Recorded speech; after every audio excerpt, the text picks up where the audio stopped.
Hello పిల్లలు. జీవులు వివిధ పరిస్థితుల్లో మరియు వివిధ మార్గాల్లో పొందిన ఆహారంలో జీవించి ఉంటాయి.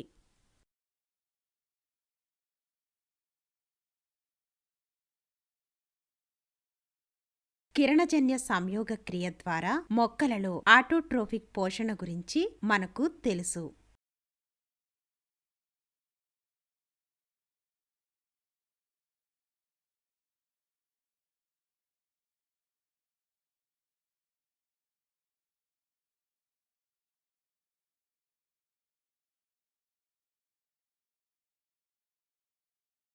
తమ సొంత ఆహారాన్ని తయారు చేసుకోలేని జీవులు హెట్రోట్రోఫ్లు.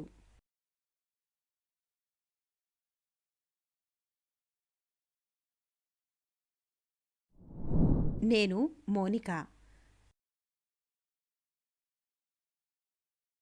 10వ తరగతి జీవశాస్త్రంలోని లైఫ్ ప్రొఫెసెస్ పాఠం నుండి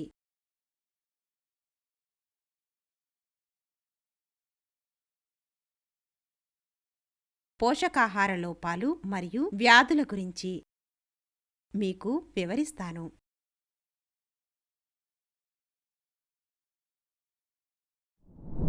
అభ్యాస ఫలితాలు. ఈ అంశాన్ని అధ్యయనం చేసిన తరువాత మీరు అలిమెంటరీ కెనాల్ యొక్క ఆరోగ్య అంశం,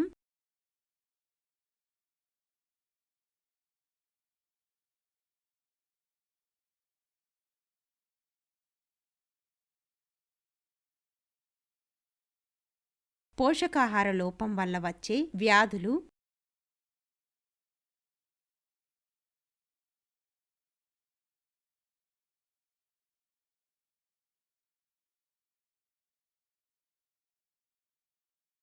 విటమిన్ లోపం వల్ల వచ్చే వ్యాధుల గురించి తెలుసుకుంటారు.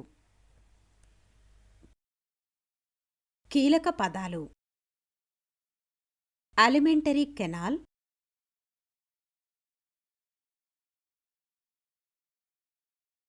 పెరిస్టాల్టిక్ కదలిక,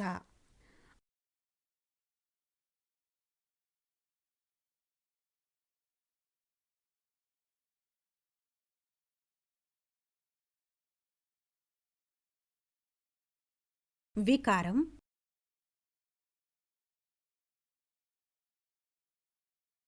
అజీర్ణం,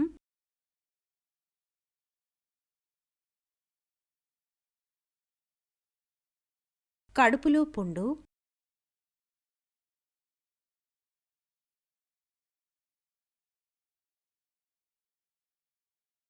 మలబద్ధకం,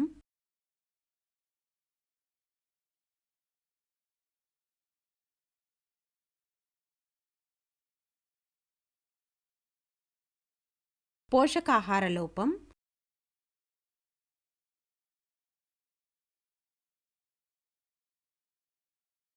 నీటిలో కరిగే విటమిన్లు, కొవ్వు కరిగే విటమిన్లు, మానవులలో పోషకాహారం. మానవ జీర్ణ వ్యవస్థ చాలా క్లిష్టంగా ఉంటుంది. వివిధ భాగాలు చేరి వివిధ జీర్ణ రసాలు మరియు ఎంజైమ్లను ఉపయోగించడం ద్వారా వివిధ విధులను నిర్వహిస్తాయి.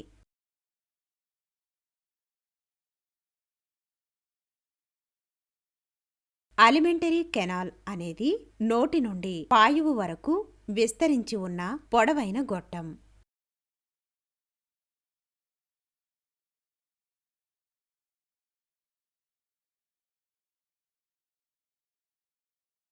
సిస్టమ్ యొక్క వివిధ భాగాలు వివిధ విధులను నిర్వహిస్తాయి. మానవ జీర్ణ వ్యవస్థ గుండా వెళ్లే ఆహారం యొక్క ఫ్లో చార్ట్ను పరిశీలిద్దాం.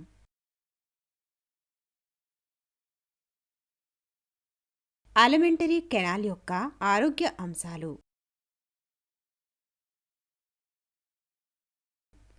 మానవ అలిమెంటరీ కెనాల్ సాధారణంగా బాగా పనిచేస్తుంది. అయినప్పటికీ మనం ఎక్కువ తినడం లేదా అస్సలు తినకపోవడం ద్వారా చెడుగా వ్యవహరిస్తాము.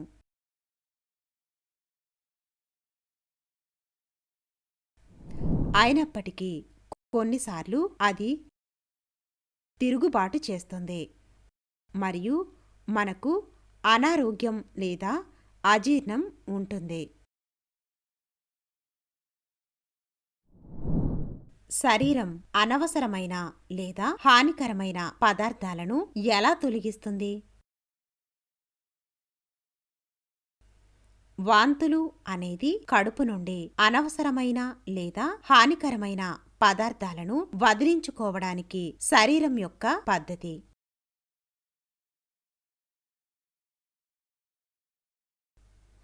కడుపు మరియు అన్నవాహిక యొక్క పెరిస్టాల్టిక్ కదలికలు వాటి సాధారణ దిశను తిప్పుకొట్టాయి మరియు ఆహారం బహిష్కరించబడుతుంది.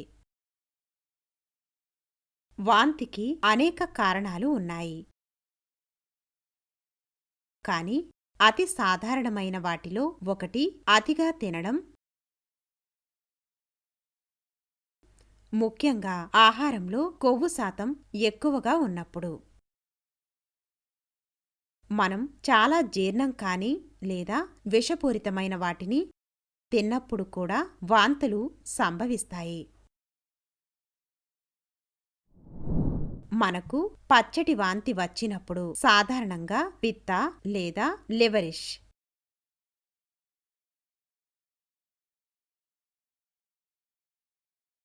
మనం చేదు రుచిని పొందుతాము మరియు ఇది చాలా రోజుల పాటు అధిక కొవ్వు కలిగిన భోజనం తిన్న ఫలితంగా ఉంటుంది.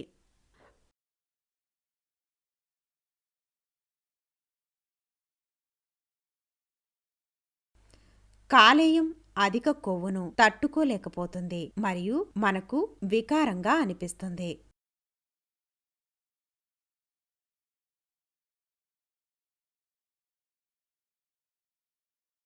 అజీర్ణం అనేది సాధారణంగా ఆహారాన్ని జీర్ణం చేయడంలో ఇబ్బంది ఉన్నప్పుడు ఉపయోగించే పదం. ఆరోగ్యకరమైన వ్యక్తులు సాధారణంగా జీర్ణక్రియకు సంబంధించిన సమస్యలను నివారించవచ్చు. సరళమైన సమతుల్య భోజనం కలిగి ఉండడం.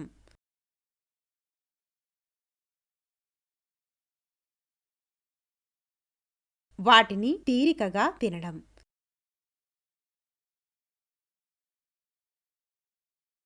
ఆహారాన్ని పూర్తిగా మాస్టికేట్ చేయడం.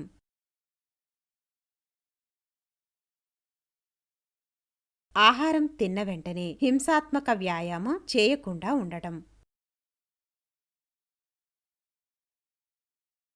పుష్కలంగా నీరు త్రాగడం మరియు క్రమం తప్పకుండా ప్రేగు కదలికలను కలిగి ఉండడం. అజీర్ణం యొక్క మరింత తీవ్రమైన రూపం కడుపు మరియు డ్యూడెనల్ అల్సర్ల వల్ల వస్తుంది.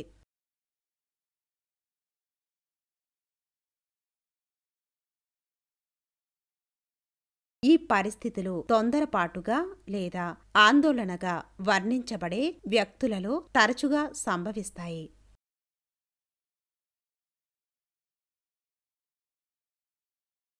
అందువల్ల చాలా తరచుగా అల్సర్లు చాలా తరచుగా జరుగుతాయి. వారు బిజీగా ఉన్న వ్యక్తులలో భోజనంలో తొందరపడటం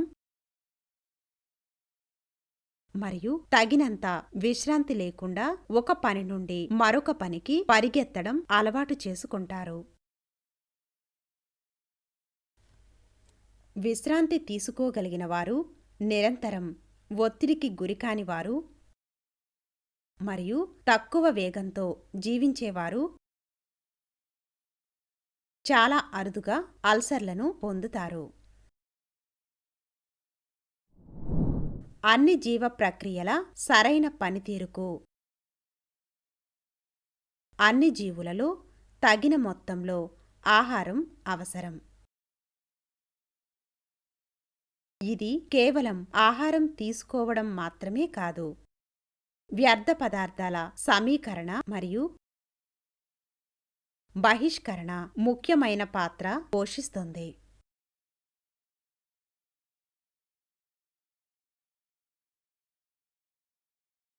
ఫైబర్ అధికంగా ఉండే ఆహారాన్ని తీసుకోవడం వల్ల మలబద్ధకాన్ని నివారిస్తుంది.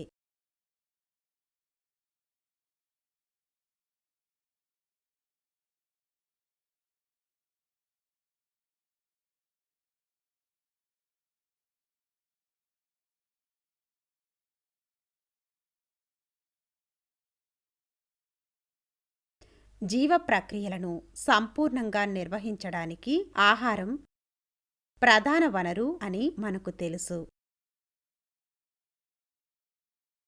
మన ఆహారంలో సరైన మొత్తంలో కార్బోహైడ్రేట్లు, ప్రోటీన్లు, విటమిన్లు, ఖనిజ లవణాలు మరియు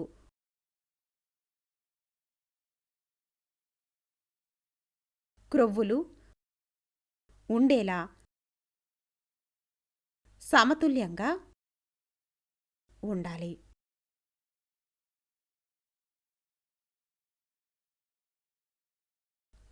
ప్రపంచ జనాభాలో మూడింట రెండొంతుల మంది ఆహార సంబంధిత వ్యాధుల బారిన పడుతున్నారు. కొందరైతే ఎక్కువ క్యాలరీలున్న ఆహారాన్ని తీసుకుంటూ బాధపడుతున్నారు. సమతుల ఆహారం లేకపోవడంతో చాలామంది రకరకాల వ్యాధులను ఎదుర్కొంటున్నారు.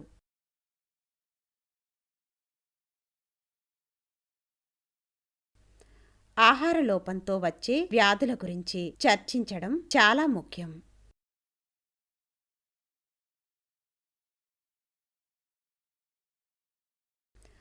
అవసరమైన మొత్తంలో ఒకటి లేదా అంతకంటే ఎక్కువ పోషకాలు లేని ఆహారాన్ని పోషకాహార లోపం అంటారు.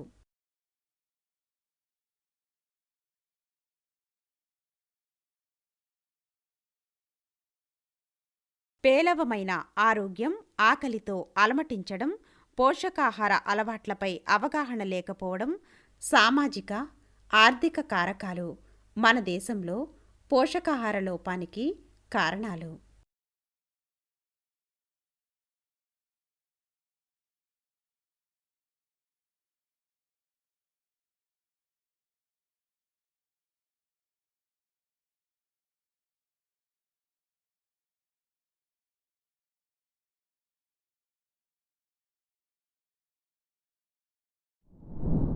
మన దేశంలో పోషకాహార లోపం 3 రకాలు.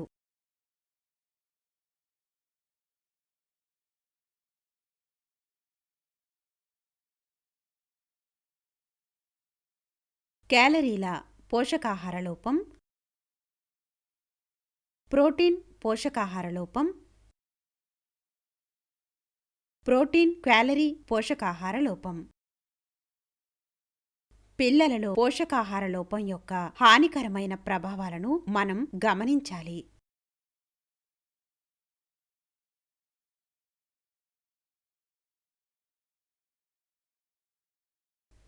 క్వాషియోర్కర్ వ్యాధి.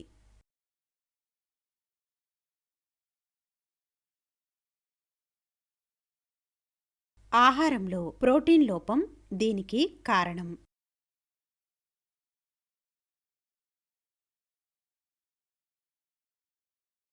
ఇంటర్ సెల్యులార్ స్పేస్లలో నీరు చేరడం వల్ల శరీర భాగాలు ఉబ్బుతాయి.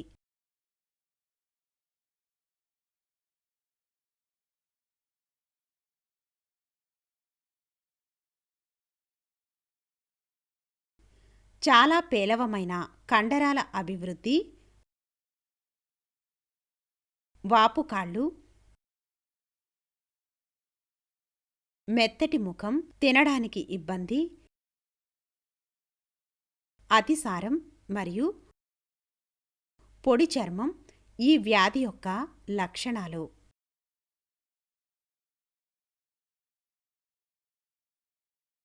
మరాస్మస్. ఇది ప్రోటీన్లు మరియు క్యాలరీలు రెండింటి లోపం వల్ల వస్తుంది.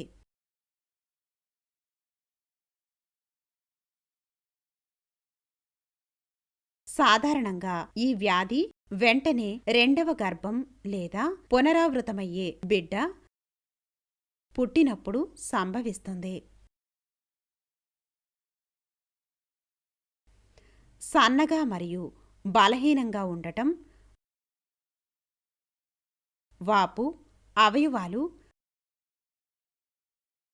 తక్కువ అభివృద్ధి చెందిన కండరాలు,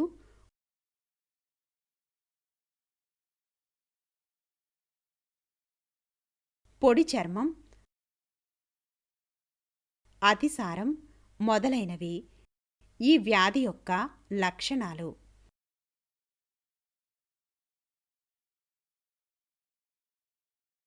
స్థూలకాయం ఇది అతిగా తినడం మరియు అధిక శక్తి తీసుకోవడం వల్ల వస్తుంది. ఇది పెద్ద ఆరోగ్య ప్రమాదం. ఊబకాయం ఉన్న పిల్లలు, మధుమేహం,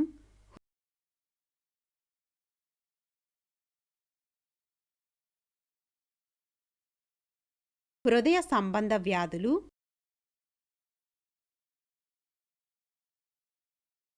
మూత్రపిండాలు, పిత్తాశయ సమస్యలు మొదలైన అనేక వ్యాధుల ప్రమాదంలో పెరుగుతారు. జంక్ ఫుడ్ మరియు ఇతర సరికాని ఆహారపు అలవాట్లు ఊబకాయానికి దారితీస్తాయి. విటమిన్ లోపం వ్యాధులు.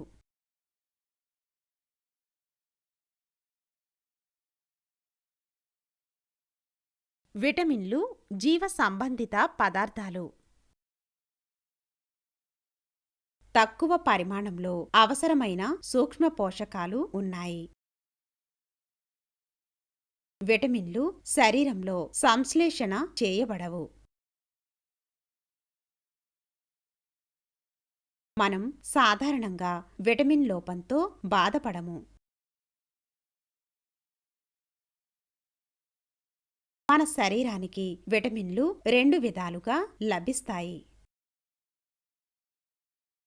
1 ఆహారం మరియు రెండవది ప్రేగులలో ఉండే బ్యాక్టీరియా. ఇది శరీరానికి విటమిన్లను సంశ్లేషణ చేస్తుంది మరియు సరఫరా చేస్తుంది.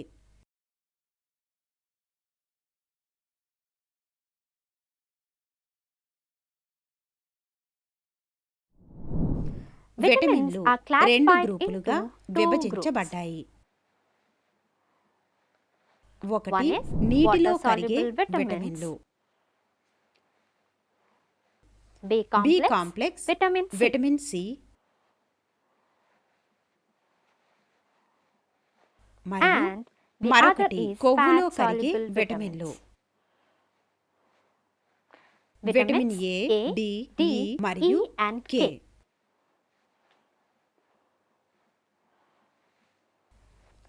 విటమిన్లు అందుబాటులో ఉన్న మూలాలు మరియు లోపంతో కూడిన వ్యాధులను చూపించే క్రింది చార్టును అధ్యయనం చేద్దాం.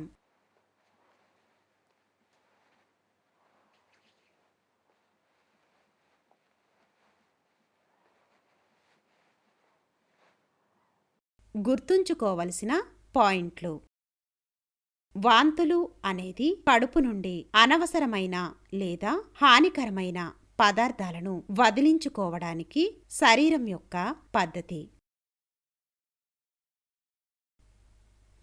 అజీర్ణం అనేది ఆహారాన్ని జీర్ణం చేయడంలో ఇబ్బంది ఉన్నప్పుడు ఉపయోగించే సాధారణ పదం. అజీర్ణం యొక్క మరింత తీవ్రమైన రూపం కడుపు మరియు డ్యూడెనల్ అల్సర్ల వల్ల వస్తుంది.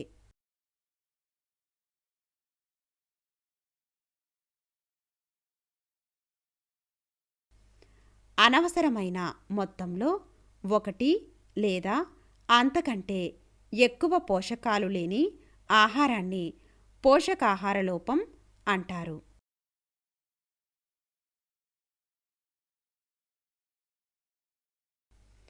విటమిన్లు జీవ సంబంధిత పదార్థాలు. అవి చిన్న పరిమాణంలో అవసరమైన సూక్ష్మ పోషకాలు.